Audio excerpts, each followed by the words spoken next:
మాకు ప్రియమైన దేవుని బిడ్డలందరికీ ఈ ఉదయకాల సమయంలో మన ప్రభు అయిన యేసుక్రీస్తు శ్రేష్టమైన నామంలో మీ అందరికీ శుభములు తెలియజేస్తున్నానండి. ఎలాగున్నారు మీరు, కుటుంబాలు, పిల్లలంతా కూడా క్షేమంగా ఉన్నారు కదా?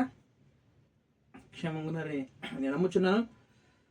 మన ప్రభువు నిన్నటి కాల సమయం అంతా కూడా మనల్ని కాచి కాపాడి ఈ దినములు మనకు బహుమానంగా ఇచ్చినాడు కాబట్టి ఆయన పరిశుద్ధ నామానికి మహిమ కలుగును గాక. హల్లెలూయా. ఈరోజు ఉదయకాల సమయంలో మనం వాగ్దానం కోసం ఎదురు చూస్తున్నాం కదా. పరిశుద్ధ గ్రంథాలు తెరిచినట్లయితే యోబు గ్రంథంలో నుంచి 42వ అధ్యాయము 10వ వచనం. యోబు గ్రంథంలో నుంచి 42వ అధ్యాయము 10వ వచనం. మరియు యోబు తన స్నేహితుల నిమిత్తము ప్రార్థన చేసినప్పుడు యెహోవా అతని క్షేమస్థితిని మరలా అతనికి దయచేసెను.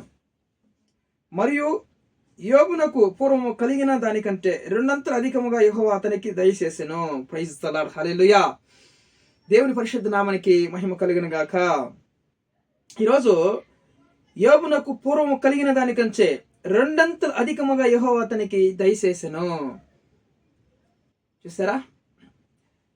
యోబు యొక్క యథార్థతను బట్టి, ఆయన నీతిని బట్టి, ఆయనకు దేవునికి ఉన్నటువంటి సంబంధాన్ని బట్టి దేవుడు యోబుని మొదట ఉన్న పరిస్థితి కన్నా, మొదట కలిగిన దానికన్నా రెండంతలుగా అధికముగా దీవించినట్లు మనం చూస్తున్నాం అన్నమాట. అవును కదా? ఈరోజు యోబు ఎందుకు అలాగా దీవించబడ్డాడు? ఎందుకు దీవించబడ్డాడంటే యోబుకి మధ్యలో చూడండి, మొదట స్థితి బాగుంది, మధ్యలో అతనికి వచ్చినటువంటి శ్రమలో అంత ఇంత కాదు, చాలా శోధనలు వచ్చాయి. తన కలిగినంత కోల్పోయాడు, ఆరోగ్యం కోల్పోయాడు, పిల్లలను కోల్పోయాడు, ఇల్లును కోల్పోయాడు, సమస్తం కోల్పోయాడు. అంటే అతనికి శ్రమలు ఎక్కువగా ఎదురైపోయినాయి. శ్రమలు ఎక్కువగా ఎదురైపోయినప్పటికి కూడా యోబు ఆయన యథార్థతను విడిచిపెట్టలే, నీతిని విడిచిపెట్టలే, ఆయనకు మంచితనాన్ని విడిచిపెట్టలే.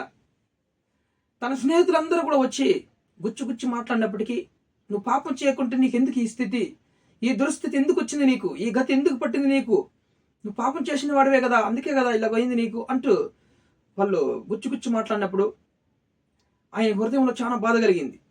అవును కదా, దేవుడు ఎందుకు నాకు ఈ పరిస్థితి ఇచ్చినాడని దేవుని పైన కూడా కొన్ని మాటలు అతడు అడిగినట్లు మనం చూస్తున్నాం. ఎందుకు ప్రభువా నాకు ఈ స్థితి వచ్చిందని. ఈరోజు మనకి కుటుంబాల్లో చిన్న చిన్న శోధనలు, శ్రమలు, మనం దుఃఖము, పట్టలేనటువంటి దుఃఖము మన హృదయంలో ఉండి వస్తుంది కదా. ఎందుకు ఆ దుఃఖము, శోధనలు వస్తున్నాయంటే నేను దీవించే సమయం ఆసన్నమైంది. Praise the lord. హల్లెలూయా. నువ్వు దీవించబడి రెండంతలుగా దీవించే ఆ సమయం ఆసన్నమైంది. నువ్వు రెండంతల కన్నా అధికముగా దీవించబడే సమయం ఆసన్నమైంది. దేవుడు సిద్ధముగా ఉన్నాడు. నీ జీవితంలో ఏదైనా ప్రాబ్లమ్స్ స్టార్ట్ అయిందా, ప్రారంభంగా ఉందా, ఈరోజు కష్టంగా ఉందా, సమస్యలు ఎక్కువైపోతున్నాయా? భయపడకు, నీకు ప్రతిఫలం దేవుడు ఇవ్వబోతున్నాడు. నీకు దీవించే రెండంతలు దీవించేటువంటి సమయం ఆసన్నమైంది. నిర్ణయకాలం వచ్చేసింది. బాధపడకు, సంతోషంగా ఉండు. ఆశోధనలు తట్టుకో, ఆశోధనలను జయించు.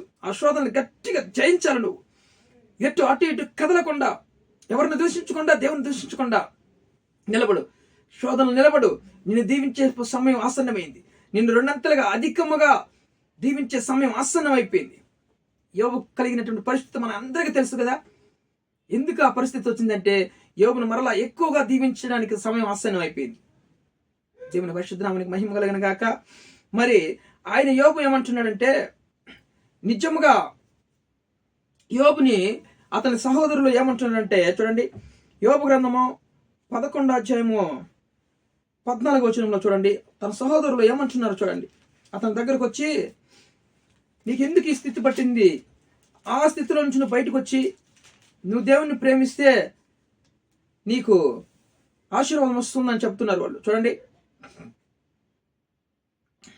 11 నుంచి చూడండి, 11-14 నుంచి చదువుతాను చూడండి. పాపము నీ చేతిలో నుండుట చూసి నీవు దానిని విడిచిన ఎడలా. చూడండి, పాపము నీ చేతిలో నుండుట చూసి నువ్వు దాన్ని విడిచిన ఎడలా. యోబు చేతిలో ఏమైనా పాపం ఉందా? పాపం లేదు. అయినా వాళ్ళు అట్లా మాట్లాడుతున్నారు. చూడండి, నీ గుడారములో నుండి దుర్మార్గతో నీ కొట్టివేసిన ఎడలా. చూడండి, గుడారము మన హృదయంలో, మన కుటుంబంలో ఉన్నటువంటి పాపాన్ని నువ్వు కొట్టివేసిన ఎడలా అంటున్నారు. కొట్టివేసిన ఎడలా నిశ్చయముగా నువ్వు నిర్దోషవై నీవు సంతోషించదవో, నిశ్చయముగా నీవు నిర్దోషవై సంతోషించదవో, నిర్భయుడవై నీవు స్థిరపడి ఉందవో, నిశ్చయముగా నీ దుర్దశను నీవు మార్చెదవో. దాటిపోయిన పారు, చూడండి, దాటిపోయిన పారు నీటిని జ్ఞాపకం చేసుకున్నట్లు నీవు దానిని జ్ఞాపకం చేసుకునేదవో, అప్పుడు నీవు బ్రతుకు మధ్యాహ్న కాల తేజస్సు కంటే అధికముగా ప్రకాశించును. చీకటి కమ్మినను అది అరుణోదయములే కాంతిగా ఉండును. Praise the lord. దేవుని నామానికి మహిమ కలిగిన గాక. చూడండి, మన బ్రతుకు ఎట్లా ఉంటుందంటే మధ్యాహ్న కాల తేజస్సు అంటే, మధ్యాహ్నం ఎలా ఉంటుంది వెలుగు, తేజస్సు భయంకర వెలుగుగా ఉంటుంది కదా, చెగగా, అంతకంటే అధికముగా ప్రకాశిస్తుందంట దేవుని యొక్క తేజస్సు, దేవుని యొక్క వెలుగు మన కుటుంబాల్లో. చీకటి కమ్మినా కూడా అది మనకు చీకటి కమ్మినా కూడా ఒకవేళ శోధనలు వచ్చినా కూడా అవి శోధనగా మనకు తెలియవంట, అరుణోదయం వలె ఉంటది అని చెప్తుంది అనమాట. అంటే నిశ్చయముగా నువ్వు నిర్దోషమై సంతోషించదవు అన్నాడు కదా.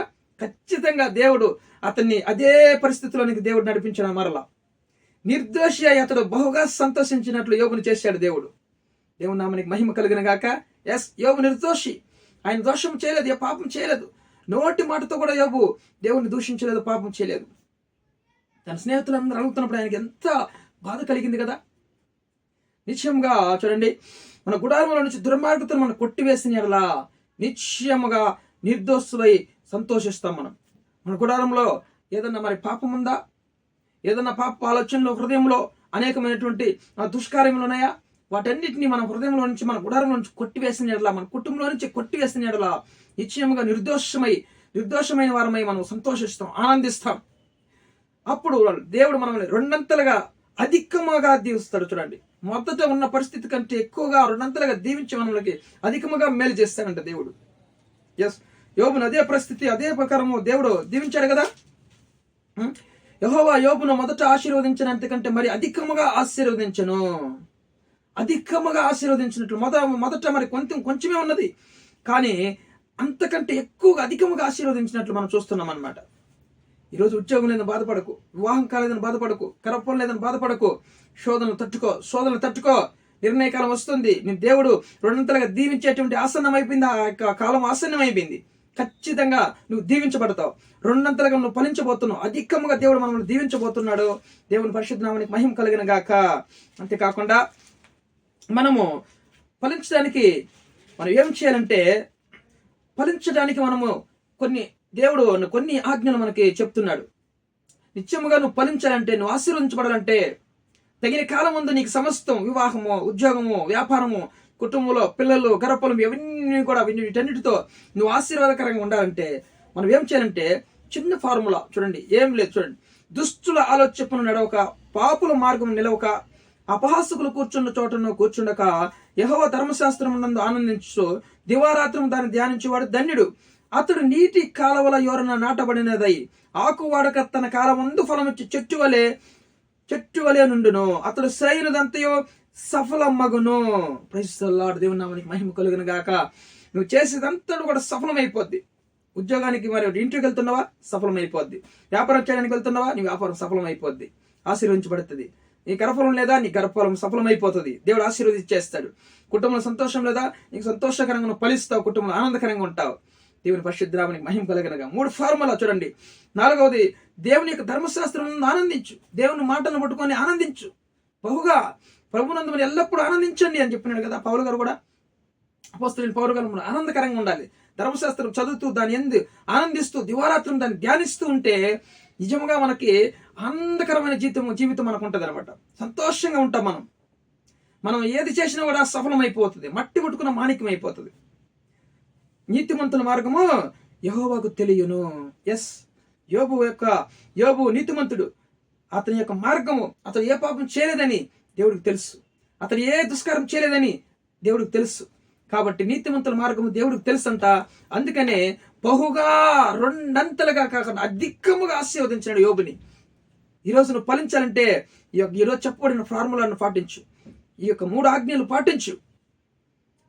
అవును కదా, ఆదివారమే మనకు ఆఫర్లు వస్తాయి. ఎందుకు చెప్పు? దేవునికి మనకు దూరం చేయాలని, దేవుని యొక్క ఆశీర్వాదాలని దొంగిలించాలని ఆదివారం మనకు ఆఫర్లు వస్తాయి. ఒకరోజు జీతము 600 ఇస్తాం, 700 ఇస్తామంటారు కదా, ఆదివారం 1500 ఇస్తాం రమ్మంటారు, ఆఫర్లు వస్తాయి. 1500 కాదు, 10 రూపాయలు కూడా నాకు 2000 కూడా వద్దాయి అని చెప్పాలి మనం. నా దేవుని విడిచిపెట్టి నేను ఎక్కడికి రాను. ఇది సాతాను ఇచ్చే ఆఫర్ అని మనం తెలుసుకోవాలి. నిజంగా ఆదివారం మనకు ఆఫర్లు ఎక్కువ వస్తుంటాయి. మనం గమనించినట్లయితే మన జీవితాల్లో అవన్నీ కూడా పక్కన పెట్టి చూడండి, దుష్టుల ఆలోచన నడవకూడదు. దుష్టుల ఆలోచన చెప్తారు, రా ఆదివారం అక్కడ పోతే ఏమొస్తుంది నీకు, 2000 వస్తాయి, ఒక్క రోజులో 1 గంట పని చేస్తా అంటారు. దుష్టుల ఆలోచన కాదు అది. అది దుష్టుల ఆలోచన. దాన్ని కొట్టివేసి దేవుని యొక్క ధర్మశాస్త్రం ఆనందించు. ఈరోజు చెప్పబడిన వాక్యాన్ని బట్టి దేవుడు నన్ను దీవించబోతున్న గంతులయ్యి ఆనందించు. ఈరోజు గర్భఫలం ఇవ్వబోతున్నాడు ఆనందించు. ఈరోజు నా వివాహ సంబంధం సమకూర్చబడుతుందని ఆనందించు, సంతోషించు. నా ఆరోగ్యం దేవుడు మంచిగా చేయబోతున్నాడు, ఆరోగ్యాన్ని ఆయుస్సును పొడిగించబోతున్నాడు, సంతోషించు, ఆనందించు. దేవుని ఆనందించు. నీ కుటుంబం సంతోషకరంగా ఉంటుంది. దేవుని పరిశుద్ధ నామమునకు మహిమ కలుగును గాక. మరి వీడియో చూస్తున్న మీరందరూ సబ్స్క్రైబ్ చేయండి, లైక్ చేయండి, ఇతరులకు షేర్ చేయండి. ఈ మాటల ద్వారా అనేక మంది బలపరచబడతారు, ఆనందపడతారు. మీ ద్వారా దేవుని నామానికి మహిమ కలుగును గాక. చూడండి, అనేక మంది కామెంట్స్ పెడుతున్నారు కదా, మా కోసం ప్రేయర్ చేయండి బ్రదర్, ఉద్యోగం లేదు, ఇలాగ ఆరోగ్యం కొరకు ప్రార్థన చేయమంటారు. ఖచ్చితంగా మీ అందరి కోసం ఎంత లేట్ అయినా సరే నేను ప్రార్థన చేస్తే కొనుక్కొచ్చాను. అందరి కోసము మీరందరూ క్షేమంగా ఉండాలని, మీకు ఉద్యోగాలు వ్యాపారాలు సరిగా దొరకాలని, మంచి ఉద్యోగాలు రావాలని, మీ ఆరోగ్యం మీ కుటుంబాన్ని దేవుడు దీవించాలని ప్రార్థన చేస్తాను. దేవుడు ఖచ్చితంగా 2 అంతలుగా అధికముగా మనల్ని దేవుడు ఆశీర్వదిస్తాడు. దేవుని పరిశుద్ధ నామానికి మహిమ కలిగిన గాక. ప్రార్థన చేసుకుందాం. మమ్మల్ని మిక్కిలిగా ప్రేమిస్తున్న మా ప్రియ పరలోకపు తండ్రి, ఈ బంగారు పాదముల కోటాది కోట్ల స్తుతులు స్తోత్రములు వందనాలయ్యా. ప్రభా, ఈరోజు వాగ్దానం చూసిన వారందరి జీవితాల్లో వాళ్ళకి ఫలభరితంగా ఉండి వాళ్ళ జీవితాలు ఆశీర్వించబడాలి. ప్రభా, యోబుని ఎలాగైతే ఆశీర్వదించావో, నీతిమంతుల మార్గం యెహోవాకు తెలియని సెలవిస్తున్న ప్రకారం నాయన తండ్రి, నిజంగా మీ బిడ్డలు నీతి న్యాయంగా యథార్థంగా నడుచుకున్న వాళ్ళ జీవితాల్లో ఈరోజు ఈ వాగ్దానం నెరవేర్చండి, సహాయం చేయండి. ప్రభు, వాళ్ళ కష్టం నష్టం ఎరిగిన దేవుడు, యోబు కష్టాన్ని నష్టాన్ని ఆయా అతని సంతోషం పోయింది. ప్రభు, అతను ఎరిగిన దేవుడు తండ్రి నాయన, 2 అంతలుగా అధికముగా యోబును ఆశీర్వదించినట్లు వీడియో చూస్తున్న వాళ్ళందరూ నాయన ప్రభు 2 అంతలుగా 100 అంతలుగా ఆశీర్వదించి దీవించిన ఆయన ప్రభు కృప చూపించండి. ఎవరికి వివాహం కాలేదో వాళ్ళకి మంచి సమకూర్చుతండి. ఎవరికైతే ఉద్యోగాలు లేవో యేసుక్రీస్తు నామములో వాళ్ళకి మంచి కంపెనీలు ఉద్యోగం వచ్చును గాక యేసు నామములో, ఆమేన్. ఎవరికి ఆరోగ్యం లేదు నాయన, వాళ్ళ ఆరోగ్యాన్ని దీవించి బ్లెస్ చేయండి. మంచి ఆరోగ్యం స్వస్థతను కలిగించండి తండ్రి, కృప చూపించమని ప్రార్థిస్తూ, అయ్యా ఇంకా ఎవరైతే సమస్యల్లో శోధనలో ఉన్నారో వాళ్ళందరూ కూడా నాయన ఆశీర్వదించి దీవించి శోధనలను విడిపించి ఆయన కృప చూపించండి, సమాధానం గురించమని సమస్త ఘనత మహిమ ప్రభావం మీకు చెల్లిస్తూ యేసుక్రీస్తు జీవం కలిగిన నామములో ఈ యొక్క